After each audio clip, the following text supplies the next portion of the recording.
केशवनगरमध्ये आलो होतो तर आपणाला भेटला निलांगा राईस. निलांगा, लातूर ह्या साईडचे राईस भेटले की मग नाश्ता करावाच लागते. नाश्ता करायला अजून वेळ होता. काल मी दवाखान्यात गेलो होतो, BP लो झालं.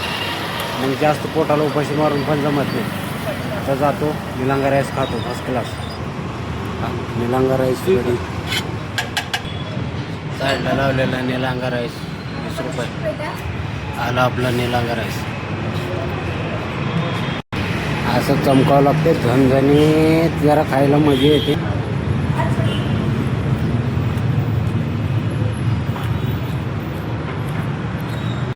खाल्लो एक प्लेट निलांगा राईस. पुढे निलांगा राईस म्हणून उगं निलांगा राईसची बदनामी करायला बरं का.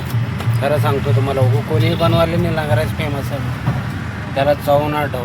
अहो निलांगा, लातूर, उदगीर ह्या साईडचं राईस खाल्ली की बोटं चाटावं लागतं, बोटं.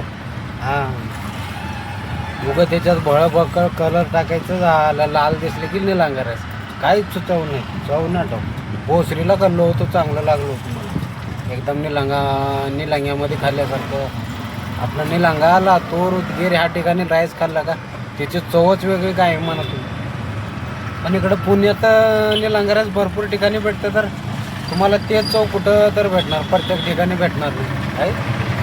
व पांचर मूड खराब झालं मग जाऊ द्या. अन्नाला नाव ठेवून पण निलांगा राईसची बदनामी तर करू नका, बरोबर आहे की नाही.